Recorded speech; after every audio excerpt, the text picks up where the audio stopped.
Hello everybody and welcome to what is a video you guys have been looking forward to for several months now. I have been looking forward to this as well. It is the official kickoff of my 370Z Supercharger build. This was supposed to happen way back in February. Unfortunately, due to the coronavirus pandemic, it's been difficult for Aaron, the manufacturer of the supercharger kit I'm getting, to be able to source parts. So unfortunately I had to delay shipping them out, but everything is finally in the mail. It's coming this way. I've got all the parts heading my way except for the supercharger belt itself, which should be here by the time I actually get to installing that.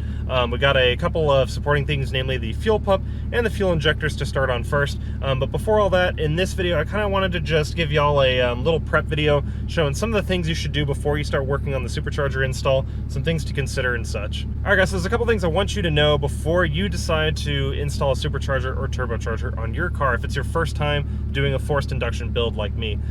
So I've had guys come to me and ask, Robert, I'm getting ready to buy a similar kit to what you're getting. I want to install a supercharger on my 370Z. I'm super excited for it. Are there any supporting mods that I'm going to need before I do this?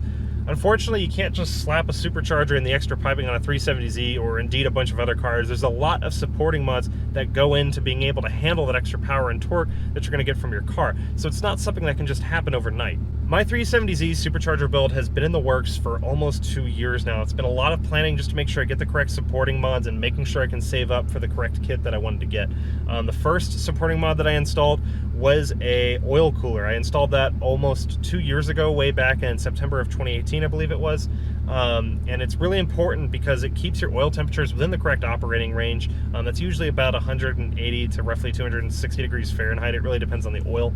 If your oil gets too hot as a result of all the extra power that you're making, it can end up burning off the oil or cause the oil to not lubricate the engine as effectively. So it's important to keep those oil temperatures down. The other major mod that you're going to want to do is you're going to want to make sure you install a proper clutch and pressure plate to be able to hold the extra torque that your engine's going to be making. I did this video way back in January. I installed a 6-puck race clutch to be able to hold all the extra torque. It's just really important to do the research and make sure that you're adding all those major supporting mods that you need. For the 370Z, namely, it's just the oil cooler, as well as the clutch and the flywheel and your pressure plate. I've also installed a aftermarket differential. That way, when I go on the track, I'm going to be able to hold all that power going through the corners. And I've also upgraded my tires as well, just to give me all the extra traction that I'm going to need to hold this power. My recommendation to you guys, especially if you don't have 370Z, is just do the research, figure out what other people have been doing, what works, what doesn't. There's a lot of forums online now and a lot of YouTube videos. You guys have just a tremendous amount of resources to take advantage of, including some of the videos that I've done to understand what you're going to need to upgrade in your car before you go the forced induction route.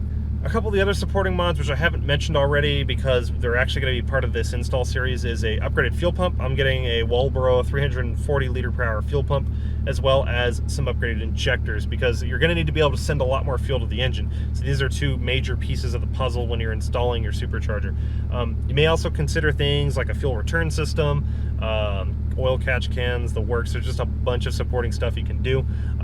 There's some things that I'll probably end up adding in the future, but again, just do the research. That way you know what sort of upgrades you need to make to your car. For the 370Z, just know that you will absolutely need to upgrade an oil cooler, your clutch, flywheel, pressure plate, fuel pump, fuel injectors. Then that's the bare minimum. You may want to consider doing some other upgrades as well. Alright guys, to talk to you a little bit about the format of this series and what the order of the videos are going to be that you guys could expect.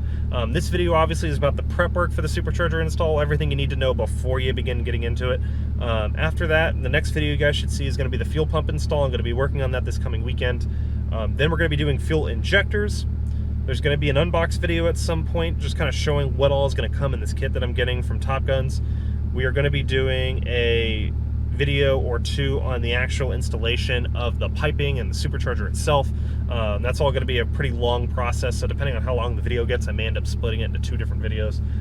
Afterwards, we're going to be doing a first start and tune video where I'm going to talk to you guys about the tuning process. We're going to work with the tuner to get the car set up and ready, and then we're going to have a separate dyno session showing the powers that I make and reviewing the kit a little bit. So some super exciting stuff. But back to this video, guys. So the 370Z's inspection is actually out of date. I need to take it to an inspection station to get that updated. I want to do this before the supercharger install because I don't want to get everything put in the car and then have a check engine light, which might make it difficult to pass inspection. So let's head to the inspection station.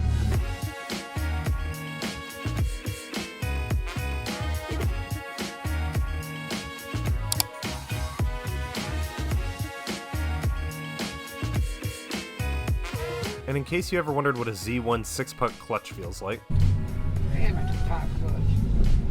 yes it is. What a racing clutch. Trying to stay safe out here and not catch the COVID.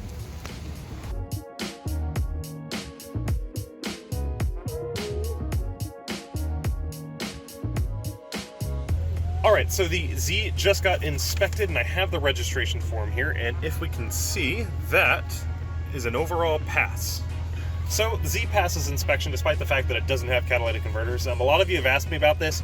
Yes, in Texas you are legally required to have catalytic converters, but almost nobody checks for it, so I've had my car passed twice now. Anyways, we are at the Collin County Administration Building. We're going to see if we can get my registration renewed because it's over a month expired. I want to get it registered now before we begin working on the supercharger. That way it gives me a whole another year to try and get everything set with the supercharger before I have to get it re-registered again next year. But anyways, enough blabbering. Let's see if we can get the registration sticker.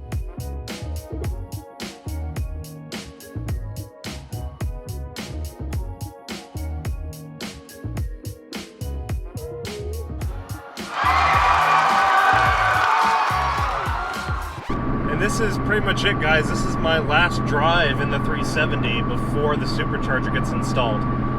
This is something that I never thought I'd be able to do one day. I mean, I grew up playing all the Need for Speed games and all that, pretending like I was modifying cars and everything. I never thought I would actually be able to work on a car like this myself. I didn't think I'd ever be changing my oil, doing any of this. Never thought in my wildest dreams that I would be able to afford to install a supercharger.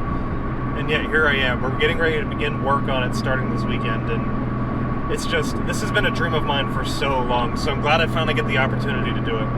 The next time I take the car out for a drive like this, it should be putting down about 500 horsepower to the wheels, 14 pounds of boost. I'm super excited for all that extra power.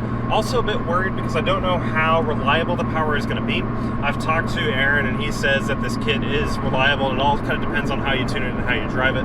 But part of doing this video is to kind of review it for you guys and let you know what my personal experience is if the car ends up breaking down a ton after I've installed the supercharger. So this could end up being the last time that I really drive it as a daily driver, so to speak. I mean, I've got the Sentra as well, but if the car ends up being a little too much, you know, it may end up just being a weekend car, who knows. I'm sure that won't be the case. This car is just too fun to drive, though, and I can't just leave it sitting in the garage all the time. But yeah, this is really my last drive naturally aspirated.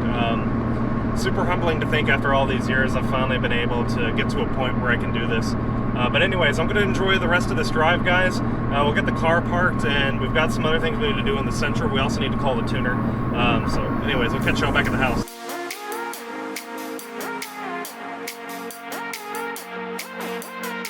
Alright guys, so the 370Z is finally legal again. I've got the state inspection sticker installed. That is pretty much good to go. Another thing that's important before you begin working on your fuel system, mainly changing out the fuel pump, is make sure to drain your tank to almost empty. I'm looking at my fuel gauge now, and I've only got about 1 dot left of fuel, which for anybody who owns a 370Z knows that means I'm pretty much empty. It's important to get your fuel level really low, because as you take out your fuel pump, which we're going to do in the next video, you want to limit the amount of gas and things it's getting out. So just kind of keep a low fuel level before you begin working on everything. So we're almost about ready to get started. The last thing I need to do is get the Sentra maintenance. So one thing that's really important, guys, is before you begin working on a supercharger or turbocharger install yourself, make sure you have a second vehicle, whether it be a friend's car or maybe your own, because it could take a long time. For me, I'm actually anticipating this whole thing to take a few weeks between doing all the videos and editing, the fact that I only really work on the weekends.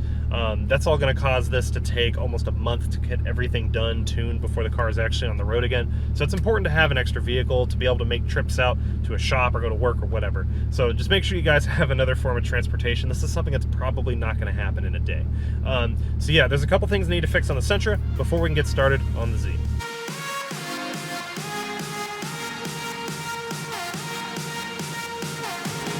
Yep, and that's exactly why I'm doing this routine maintenance now. It looks like the Sentra's oil level is in fact very low. As the car's gotten older, it's beginning eating through oil a little bit quicker. So get the oil changed in this so it'll last for the next couple of months without issue while we're working on the Z.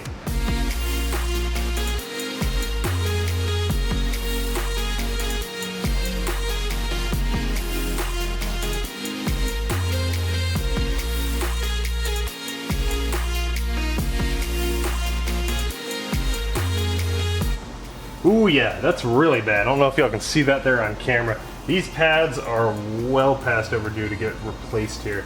So it's a good thing that I'm doing this now.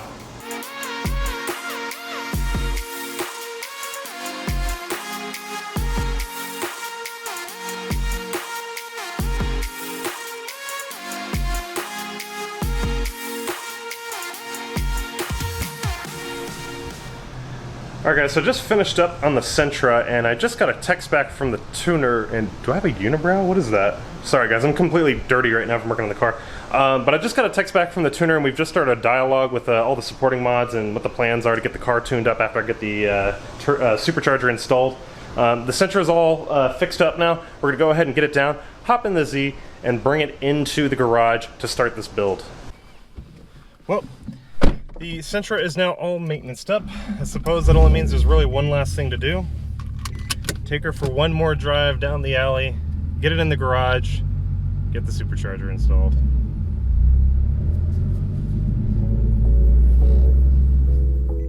You know, if you had asked me a year ago if I was going to be doing this, I wouldn't have believed it. I never thought I was going to be installing my own clutch or changing out my differential, but I've suddenly built up the confidence to do things on my own, and that's what I hope that those of you watching are able to get from this as well. Sure, a mistake here and there may be made along the way, but as the saying goes, there's little reward without a bit of risk, right? And these things have a habit of working themselves out.